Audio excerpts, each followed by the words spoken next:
Hello folks, here we are back at the forge.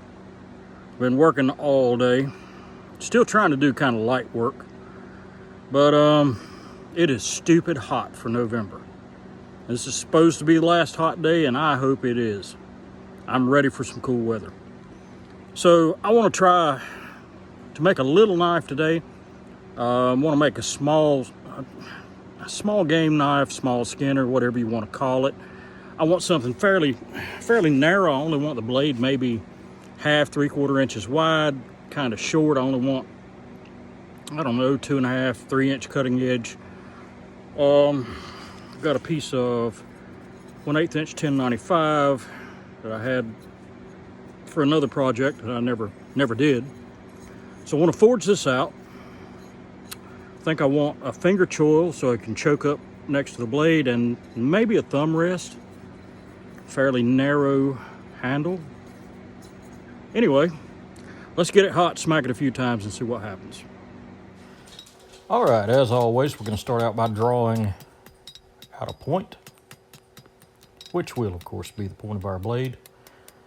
And those of you that know my videos know that you're probably going to hear some clicking noises in the background, which will be one of my dogs, who will not stand still at all.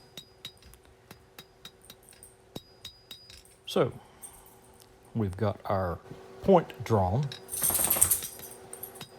Now I know that this piece of steel is too wide, so I'm going to draw the width out and make it a little more narrow.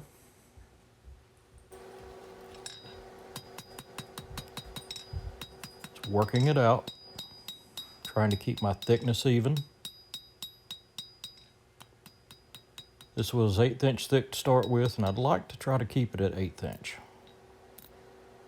So we've got our blade drawn out to the right width. Now let's go back and narrow down what's going to be our handle portion a little bit.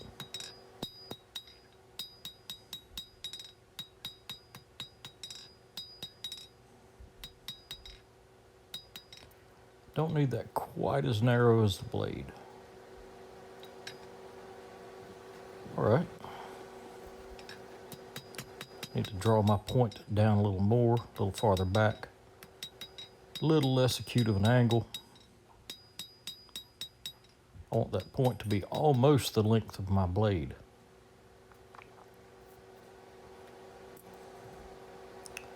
Lay out a ruler. Just check our measurement. Yeah, it needs just a little more. I think that'll do. Now I'm going to come out to the horn of the anvil, and I'm going to set down what is going to be the finger choil on the bottom side and the little thumb stop on top.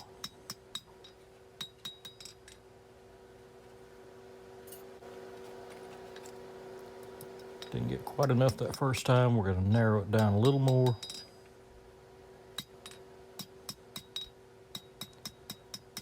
And start working in what's going to be the back of the handle. I want the back of the handle to curve down a little bit to kind of fit in the palm, nice and comfortable.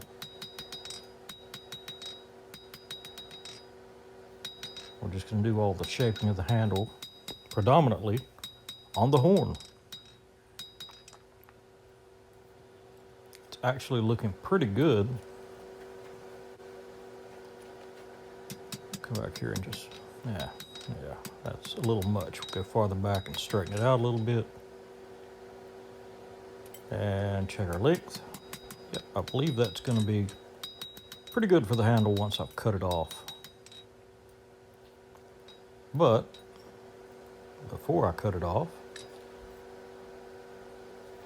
since I have a little extra to hold on to, I'm going to use that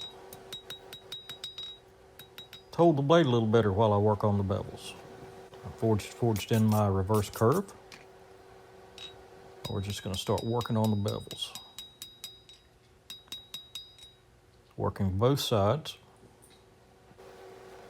I want to forge this pretty close to finish, but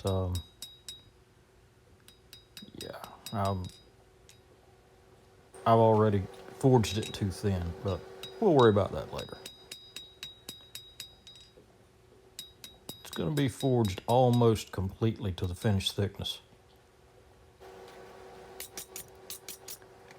As it turns out, which I'll discuss in the outro, I'm actually forging it a little too thin, but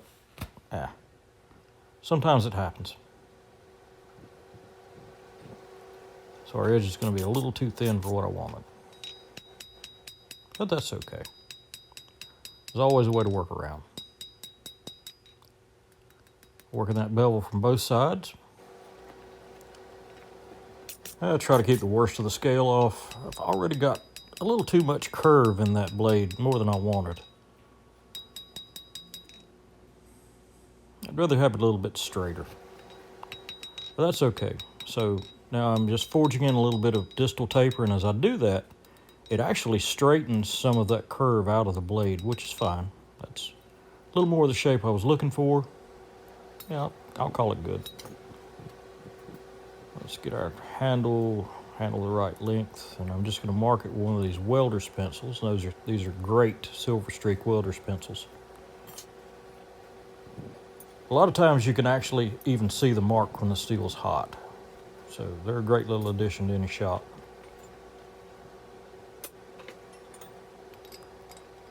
Throw our hardy cutter in.